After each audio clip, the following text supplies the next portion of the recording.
as we gather together here. We wanted to ask, before we got started, get a good perspective. You know, the goal for this panel is really to help folks understand strategy.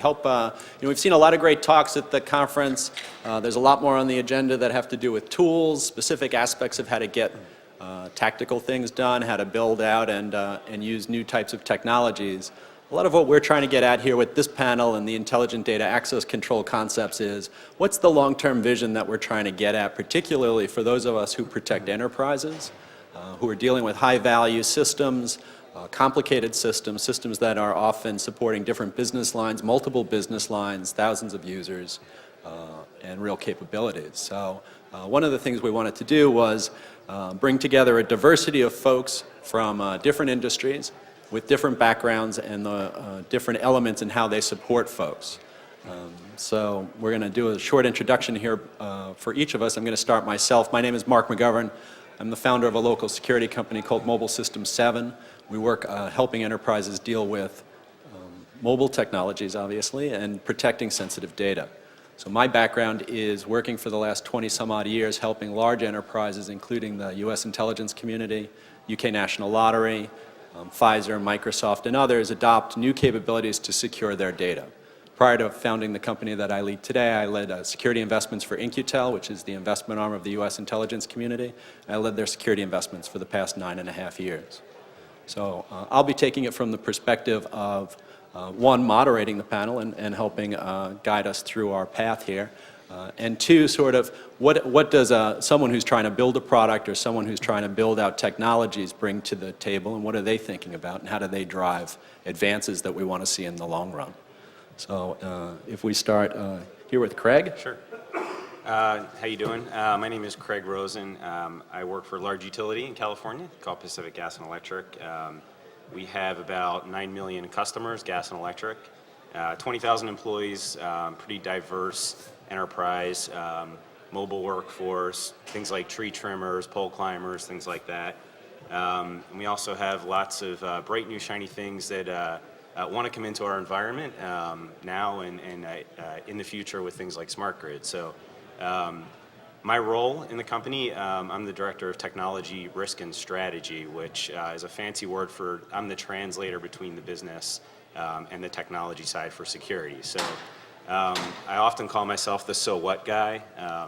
So when we talk to the business, we sit with them and I say, here are these assessments and things that we need to actually fix or remediate, and they look at me and they say, so what?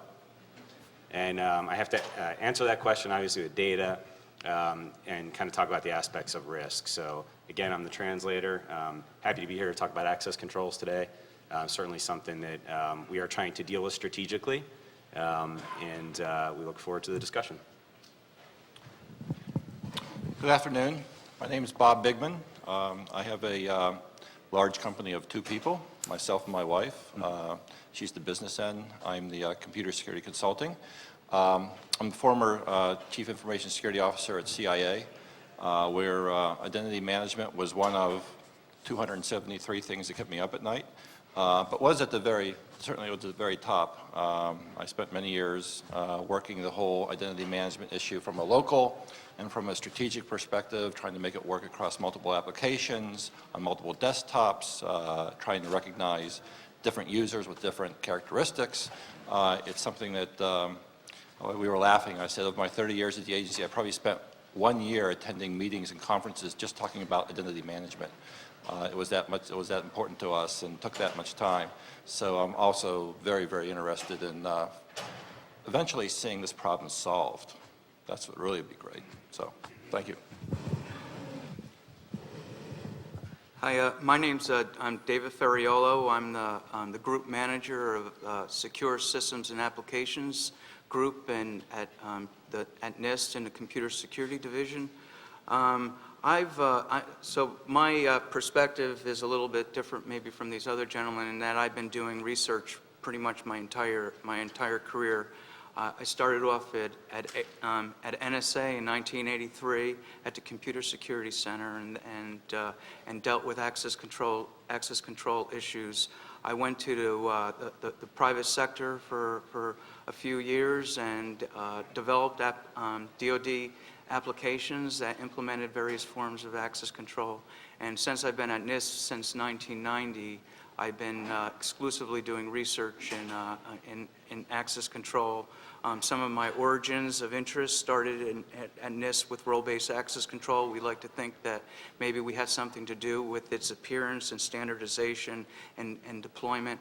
But I don't want you to think that I'm just an ivory tower guy, because what we often do is we don't only develop access control models and concepts, but we often develop reference implementations. We do pilot deployments, and one of our big motivations is technology transfer. We believe that if you develop a technology and it's never used, it didn't do anybody any good from the very beginning. So we heard identity mentioned, role-based access control mentioned, some elements of the diversity of the types of things that are happening mobile and such. Where I'd like to start the panel and where we're going to go is we're going to talk about some of what the importance of this problem is, what's the problem we face today, some of the historical aspects of what we've tried to do in the past to change things, and then we're all about making this thing move forward, right? So we want to move on to what are the things that both the audience can do and what some of the panel members have done to already put in place some open source capabilities and open source program to lead the idea of how do we improve on the access controls of today. But I mean, if I look back now and I look at the problem, isn't it enough that we have, if we had strong authentication today with role-based access controls, is that not enough to address the problems that we face today? Is that? Next questions to me? Sure. No, actually not even close. So role-based access control was a big, well, it was an advancement from, prior to role-based access control, most access control was based on low-level access control mechanisms like access control lists. Access control lists are very difficult to administer, because typically the problem is when someone comes into your organization, you want to know what capabilities or what functions they can implement in the organization. So access control lists are actually the opposite of that. So role-based access control provided a way of visualizing and managing access control data in a way that naturally reflects how organizations work and functions. But the problem with role-based access control, even though it's a step forward, is that everything isn't based on roles. There's other characteristics that users have. It might be that you're a teller and you can only have access to certain information within your branch. So there's many other attributes or characteristics that come into play that role-based access control doesn't capture. Also, role-based access control on the user side is nice, because what you can do is if you're able to do role engineering and define these roles, when someone comes into your organization, you just assign them to their appropriate roles, and instantaneously that gives them access to their capabilities. If they change functions, you can remove their assignment and reassign it somewhere else. On the object side, it's a little bit more difficult, because when you publish data and you want to share that data, role-based access control isn't an ideal paradigm for that perspective. So again, due to there's a large variety of access control policies that need to be taken into consideration. Role-based access control doesn't address all of them, but again, it was an important advancement, and I think it did contribute to access control science. It's probably about 15 years old now, and I think there's other models that are on the horizon. Bob? So, right, I think, Mark, two things. Number one, the issue of is the problem solved, why is it working? The problem is identity management and authorization is directly tied to the level of integrity you feel about the device the person came from, right? You can't separate what the person was doing or where they came from, what they were using, from their identity. And today, the problem is, here we are, 20-something years later after Novell first actually did AD, we still rely on people in groups to determine whether we give them access to things or not. We have amazing technology in so many fields, but access management today is still largely, here's a SID, here's an AD, okay, do what you want with them. It doesn't work that way. You know, in my agency, I had to worry about not only who they were, I had to worry about where they were at that specific time. Were they coming from a facility in McLean, Virginia, or were they coming from Peruzzi Street out in Tehran, Iran? That makes a big difference as to whether you're going to give them access to certain things or not. But commercial systems don't do that. And you know, when you talk about role-based access, unless someone can tell me when, I don't know a commercial or open source capability that actually works well. We've tried certain ones before, but frankly, they tend to miss the mark and don't make what the manufacturer they don't really satisfy what the manufacturer told you they're going to do. So, yeah, I'm still very pessimistic about where we're at with access controls. So my thoughts on this are, I mean, they're just way too static, right? So having an access control list in an environment that we're dealing with that's so dynamic, not just from the changing business needs, but from the threat environment, you know, at the end of the day, we have things like call center technologies changing dramatically. So, you know, where you would think that there'd be a call center of, you know, 30 or 40 people sitting there waiting for calls anymore, this whole environment's going mobile, right? So, you know, perhaps they want to be in a certain place, you know, at a certain time. And there's lots of different variables that are coming into this that need to be evaluated, that a static list is not going to be flexible enough to change that quickly and you know, account for that situation. So we're seeing just complex changes in the business that are really, really pushing the need for us to go well beyond just role-based access controls. So role-based access controls brought out in the early 90s, David? 92. 92. So we're looking at a technology that's 20 some odd years old. And sure, we've made use of it. It's gotten very complex. I think, how many folks in the audience actually are involved in setting policies or helping folks in enterprises figure out how to secure their systems based on different components and technologies, right? So how many people think that the role-based access control capabilities that they've got today really reflect a usable system that adapts as they need new technologies or new granular access? Is that something that fits in well with what you're trying to do? I see head shaking no. So, The problem is not the RBAC, so from that perspective, to a large extent, the problem is that the applications, at least when we work on them, have no ability to handle more dynamic access control functionalities, nor do any of the applications have any clue about how to bring Exactly. scale back Yeah. access control. When you say your privileges need to change, how do you define what Yeah. is Haven't read that standard, have you? Yeah, I get a lot.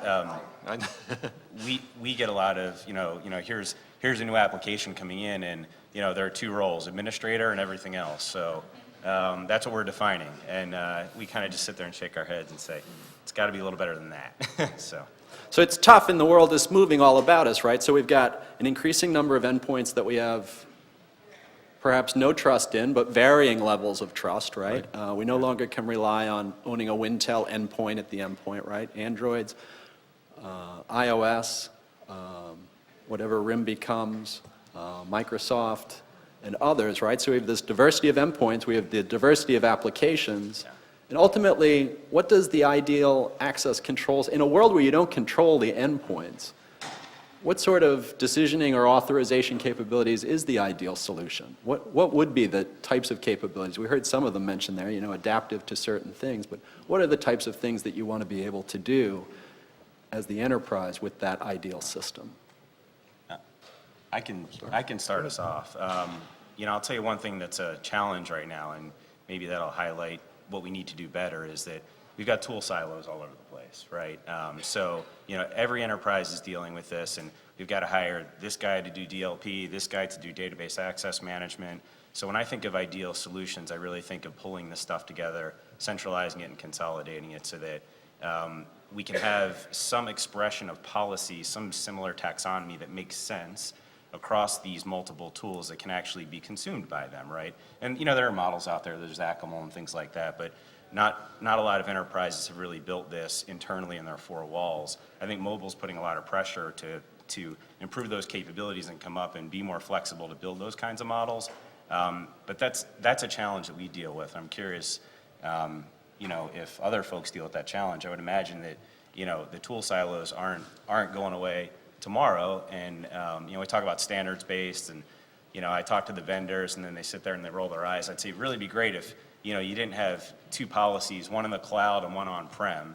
That really drives us crazy because now we have to actually, we have to synchronize these two, right? Or three or four or five, based on our policies that that we have put together. So it really creates a lot of challenges and, quite frankly, expenses in the organization because you're hiring for a specific function when really we're all trying to do the same thing. So those are my initial thoughts and pain points too around that.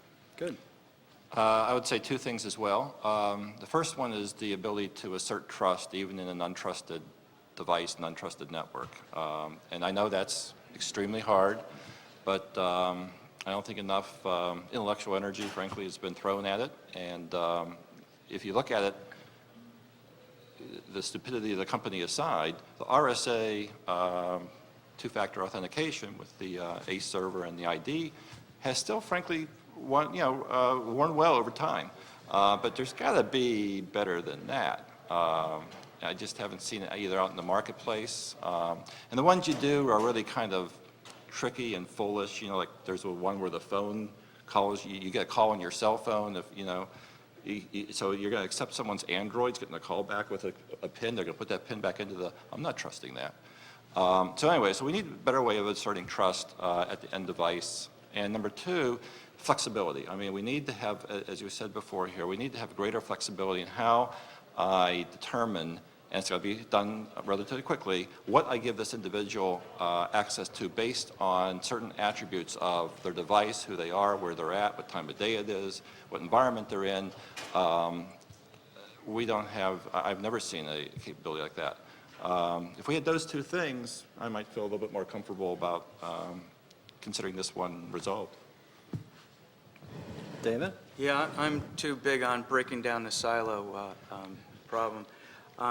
So today we have a variety of different operating environments that we have to deal with. Those are operating systems, database management systems, database management system applications, and so on.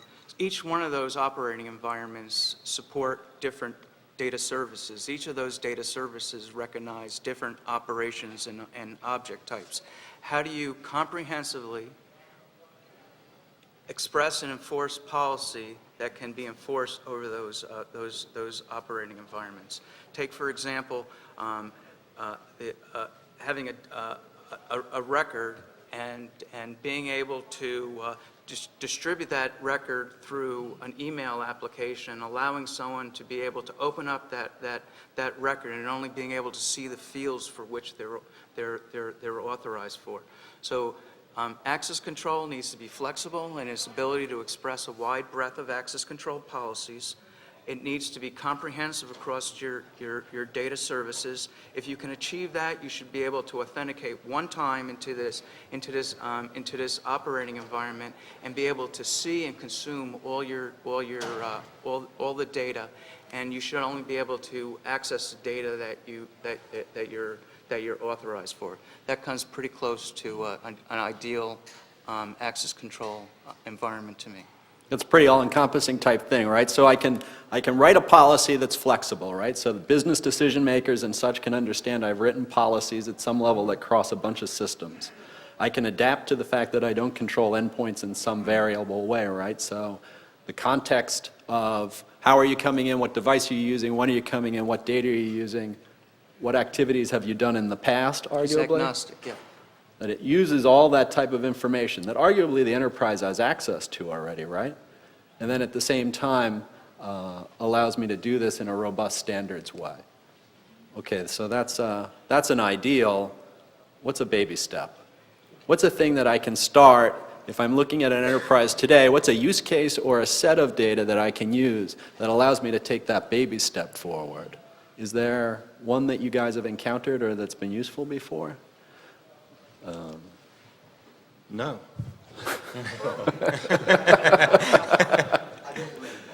All right. What is the use case that it contained itself within? We implemented dynamic trust. I spoke on it last year here. We are aiming for an ideal like that. The problem is not the flexibility of the access control system. The problem is how do you create a smooth, graceful failure and degradation of access. So before we can get to that step, baby steps, we started with just fundamentally defining specific applications being available at different levels of dynamically allocated trust, and said this application will reside at this level of trust. When you achieve this level of trust, you will have access to the application. A different variation of the application may reside at a lower or higher level of trust. And so rather than having to make the applications gracefully degrade, we took the baby step of an application is statically defined, but your access is dynamically modified. I actually want to add one thing. That's a really good point. One thing that I wanted to add to our discussion before is that what about the data, right? What about the systems and the data, and actually spending the time to go through your whole suite of systems and data and really start to classify. So, you know, if you don't have that in place, ideally down to every data element, down to every system identification, then you can't do anything else, right? So organizations really, really have to spend the time to define what those systems are and define what the data elements are. And then you can kind of marry the two together, and I think you come up with a pretty nice ideal state. So the idea then is that you have some fundamental ideas to what's important, what needs to be protected in a certain way. And then arguably you've instrumented some small set of apps, at least in the baby step, to use the information that's adaptively being processed, right, or assessed as to whether you have the ability to access that or not. So, ultimately what we need to do is identify some fundamentals, so the lower underpinnings of access control, and build it up from there. I think what we've been doing over the years is kind of making it up as we go along, coming up with new models, new techniques. Really, if you think about it, regardless of what you access, the data that you can access fundamentally can only be read or written to. And then there's a wide variety of operations that you can implement through managing who can, or altering the state in which users can read and write data. And if you think about it, email does that, workflow management does that, database managements do that, your corporate calendar does that. It enables people to read and write data, and it enables you to alter the state or grant other people the ability to read and write data, regardless of the type of data. So what we need to do is build from these fundamentals up to the top to achieve comprehensive protection across data services. And incidentally, if everything's made up of the same thing, things interoperate. So the data of data services naturally interoperate. Right now, what you can do is you have an operating system that protects data, and what you can do might protect a file. Nothing prevents you from copying that file, placing it into an email message, and sending it to whoever you want, or even including it as an attachment, including it in, because those access control mechanisms don't recognize each other. Right, but fundamentally, I'm still stuck. It still comes back to identity. How do you still know? I mean, even though you have an RBAC scheme or an adaptive scheme, those are all wonderful schemes. The true issue from my perspective is, who is that person? You know, who does that SID belong to, okay? Is that really the person who said they were, who asserted their identity when they logged on to the machine or passed whatever test it was that they passed to get on there? That's still the fundamental challenge I think we still haven't fully solved. I know I might be a little compulsive on focusing on identity, but if you can't get that part right, I don't understand how you can make any assertions about what they're authorized to see or not see. Unless you say they're either, I'll let this person log on to the system, but I have absolutely no trust in who they are. Well, why are you leaving them unlogged? Get them off your system as fast as you can. When you start saying that they have levels of trust in the person, what did you do to make that happen? What event was it that they passed? What test did they pass to enable to do that? So we have to focus just as much on that part of the problem as on the actual, how we actually authorize them to data, or however we're going to do that. So I think it's fair to say that a lot of times when we've built out systems in the past, it's been a pass or fail type capability, right? You were authenticated, you weren't authenticated. You were on the system, you weren't on the system. Is there a way that we have to start to think about, we've talked about the adaptive nature of it, but we all know that getting the budget for something, dealing with users, dealing even with the graceful degradation of whatever activity they're going to be able to see or access, turns into a discussion with humans. What is it that we've hopefully learned from past activities? How do we go about talking through folks and telling them, hey, the system will behave differently under certain conditions? Is that Is that a new way of thinking about security for us and them? Well, I think that for us to have successful discussions, we have to talk about it in terms of business enablement, right? So it's not so much about the details of the technology and graceful degradation. Most of the folks in our enterprise want to know, what are they going to get out of it? They don't, we were talking earlier about, getting kicked out of the office when you start talking about, techno-babble and Zachamel and all this kind of stuff.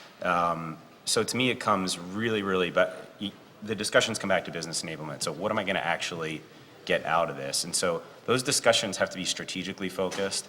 One thing that I'm big on is that, this is a complex world. And if there's not a champion in the organization to carry a strategy through from start to finish for however long it takes, then, it has a tendency to fall apart because it's complex. It's too hard. It's too hard to figure out what that app's doing. It's too many roles. It's too complex. It's going to take too long.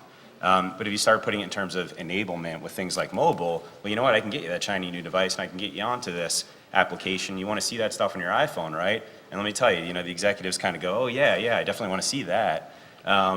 So, if you start with kind of those carrots, I've had success in our company in doing that and bringing in the right tools and technologies to solve some of these problems, but it's got to be followed through. And it has to be documented. We can talk all day about this, but if you don't put anything down on paper and have those discussions strategically, then, you'll get kicked out of the office, essentially. I think the other hard part about that, Mark, is, reference to what you mentioned, is today we actually let people have access to almost most sensitive information in the corporations and in the government based on what? Based on the fact that they logged on, they passed their credential, they have a PKI cert perhaps, and that's it. I'm not sure how you take that away.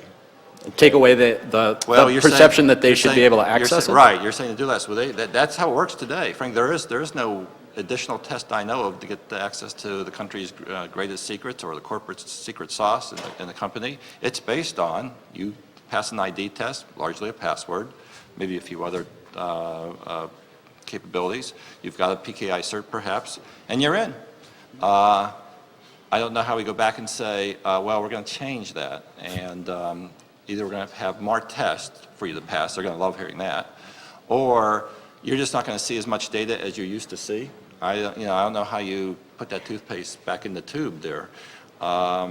Does mobile offer an opportunity there? Is it redefining enough that? I think we gave up on mobile already. I mean, frankly, most of the MDM platforms, you're either in, fine, here's the app for you, or you're not in. I don't think there's degrees of in or degrees of out. I just want to add one thing. I mean, in terms of changing behaviors, we were talking about this earlier too, which is, I get calls a lot from my bank now if I'm traveling or there's something weird about the transaction. I think making those analogies to folks within your enterprise, you know what, it's the reality, right? So it's not abnormal for me. It might bug me a little bit, but it's not abnormal for me to get a call. I mean, I actually got one where I had to walk through 5 or 6 transactions. I was waiting to get on a plane, and it was just, did you do this? Did you do that? Did you do that? That was a little exhaustive. I wouldn't take it that far.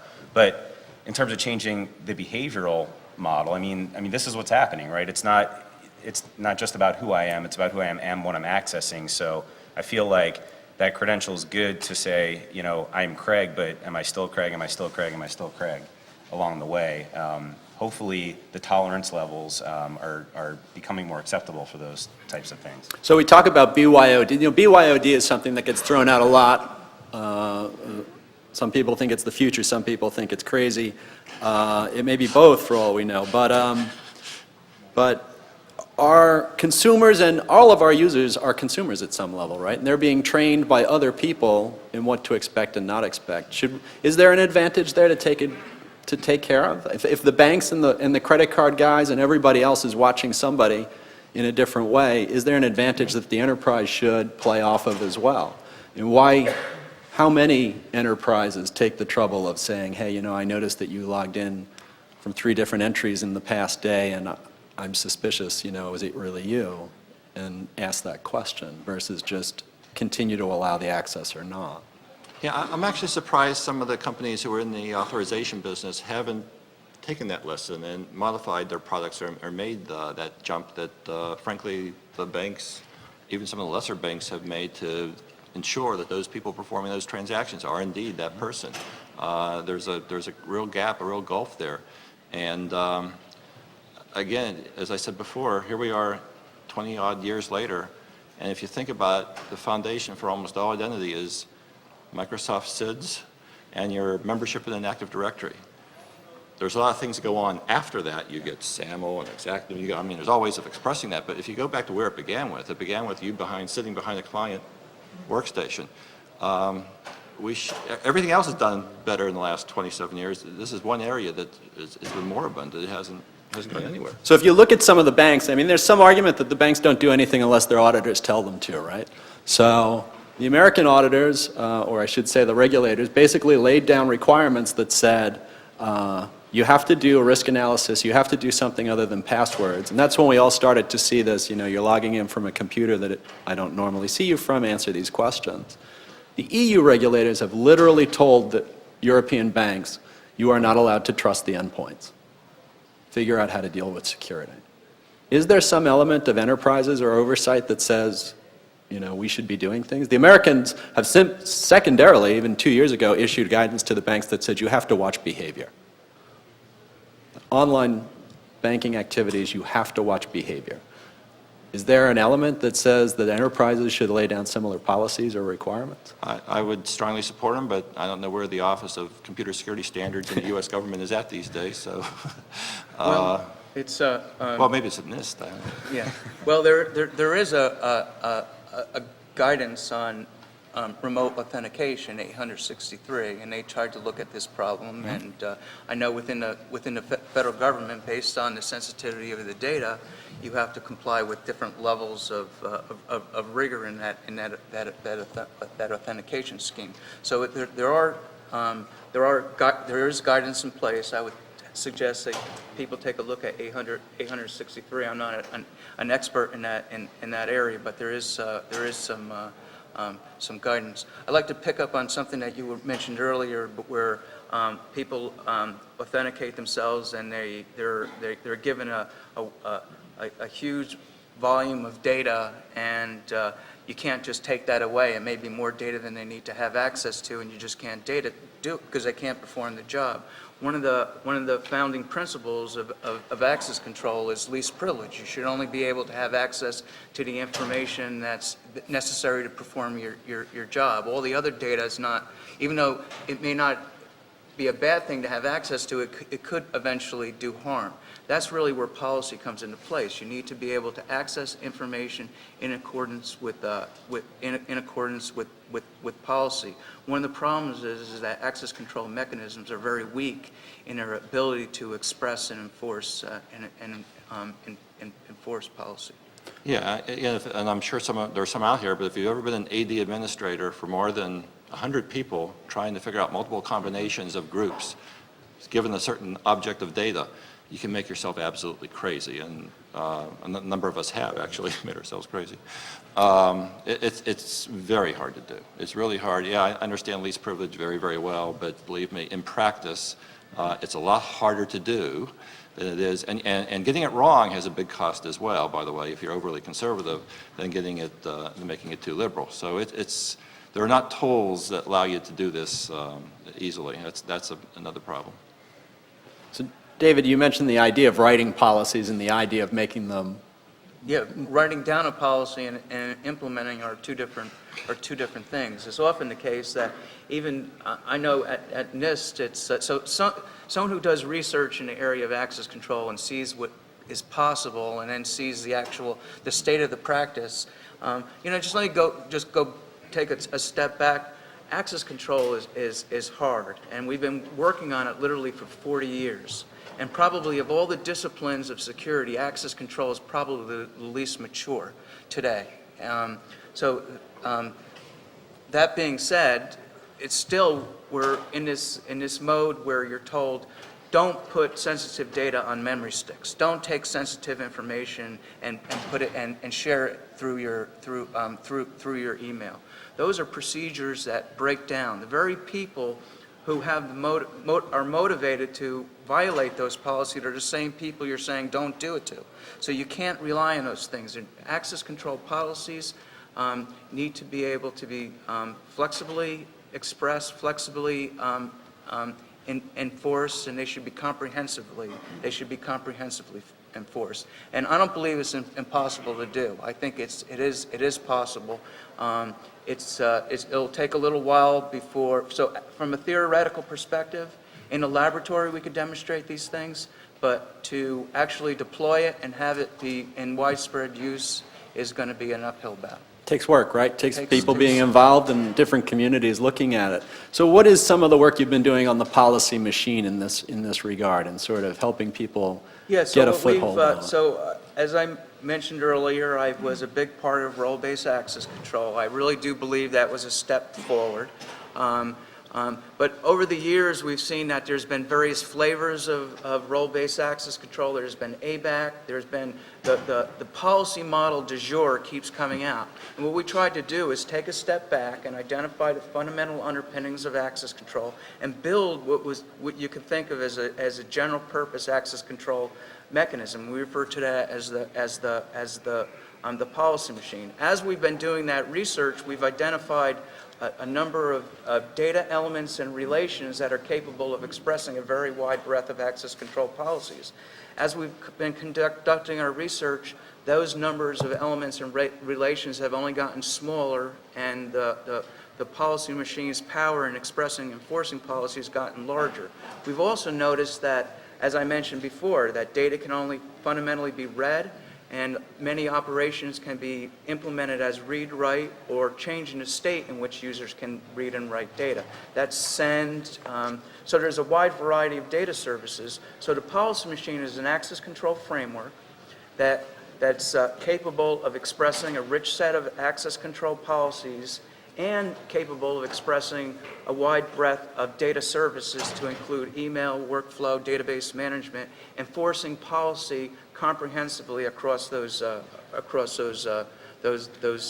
data services. And it works in one operating environment. So there's just one operating environment. You just authenticate yourself into that operating environment, and you instantaneously can see your files, your email, your work items, and so on.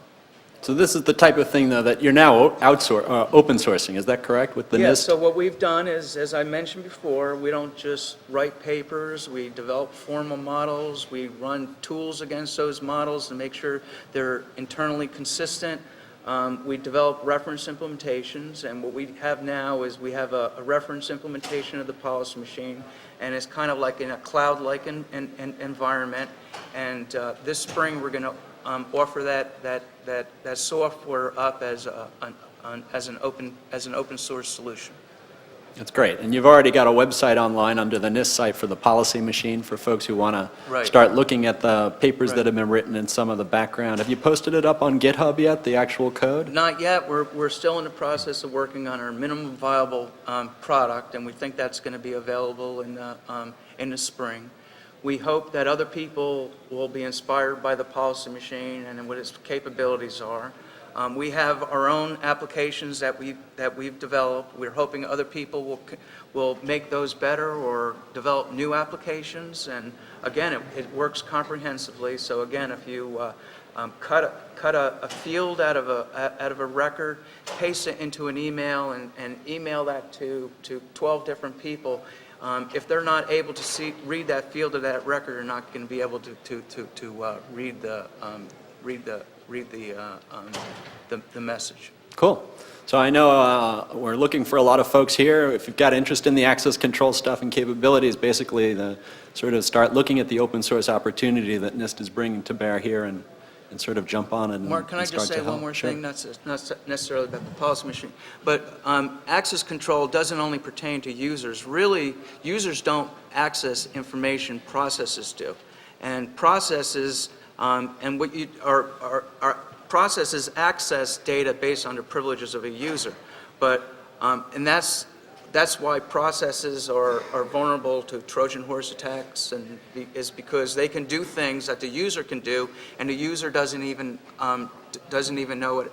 So what we need to do is you need to consider not only the user, you need to consider the process itself. For example, if a process reads top secret information, that process, not necessarily the user, the process should only be able to write to, say, a top secret container.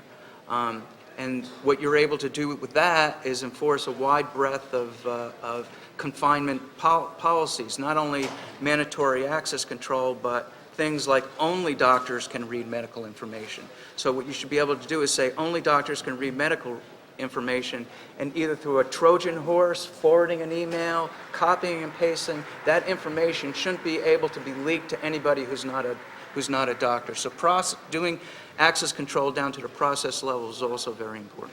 There's an awful lot to do, though, right? I mean, we've already heard that, it's about the enterprise understanding the sensitivities of different types of data, knowing what assets they have, having to deal with untrusted devices, and a bunch of them, right? So what are some of the untrusted? I mean, we hear about the Internet of Things.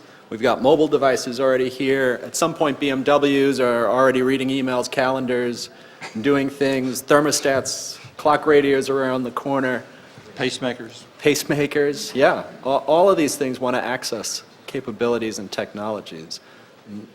Extending that concept out that way really depends on having a vision for it, right? In fact, the pacemaker, now I think of it, the pacemaker is probably the thing I would probably trust most, because, I mean, what's the chance someone else is going to take it out of their body? It's probably got a great authentication capability. Well, you're hoping it does. I hope it does.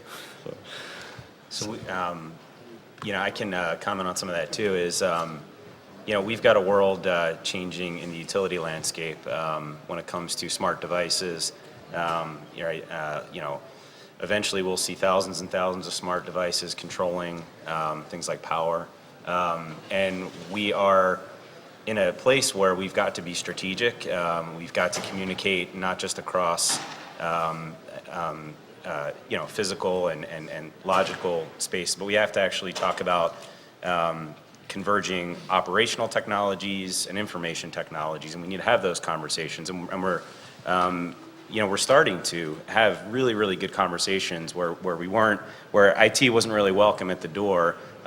We have a bigger seat at the table right now with our operational guys, because a lot of these new devices that are being developed, they have capabilities, right? They have capabilities that just like a pacemaker would, that has a kernel.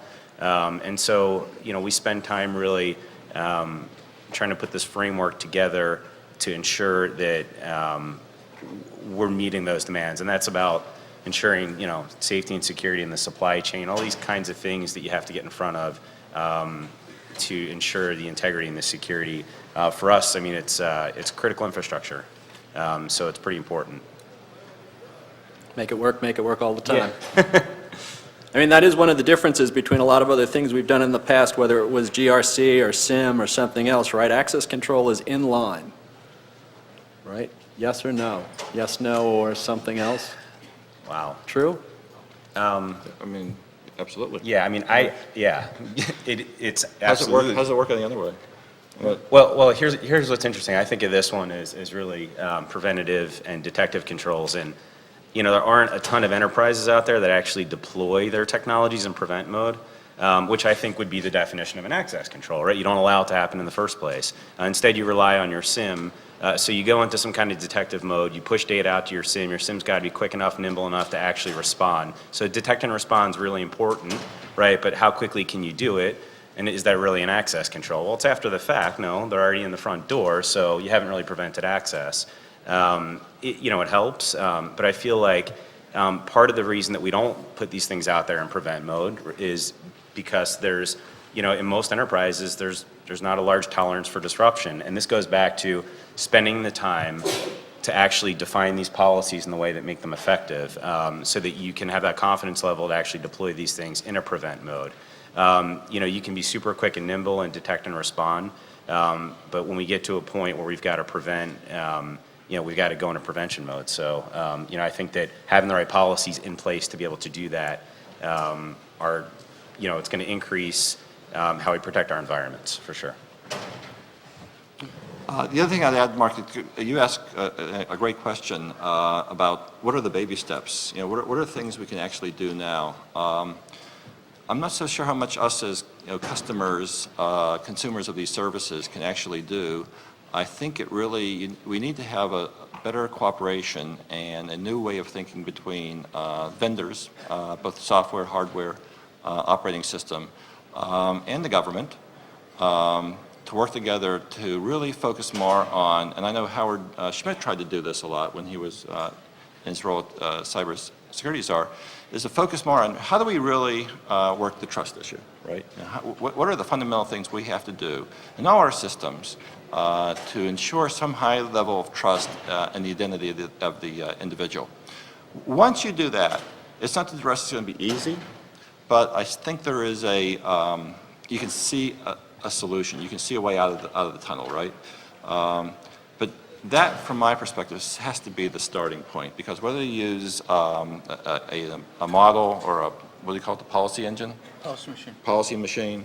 Or RBAC, it still comes back to the sense that you have to, at some point, say, yes or no, I'm going to allow this person to have access to this object. And that, from my perspective, seems the part we have to really work. And those are the baby steps I would recommend, is focusing more on the trust first. So establishing a capability of trust, being adaptive and watching what's going on, being able to write policies that decision makers in the enterprise understand, being able to gracefully degrade capabilities, which arguably a capability under the covers like policy machine might start to let you get to. So I want to add one thing here too, and that's sort of the flip side to this, is that when you don't provide that flexibility, I just go back to business enablement, is that you don't allow your business to do certain things. And the continued pressure of mobile, you can be super conservative, and I see that lots of large enterprises have built great walls and protections.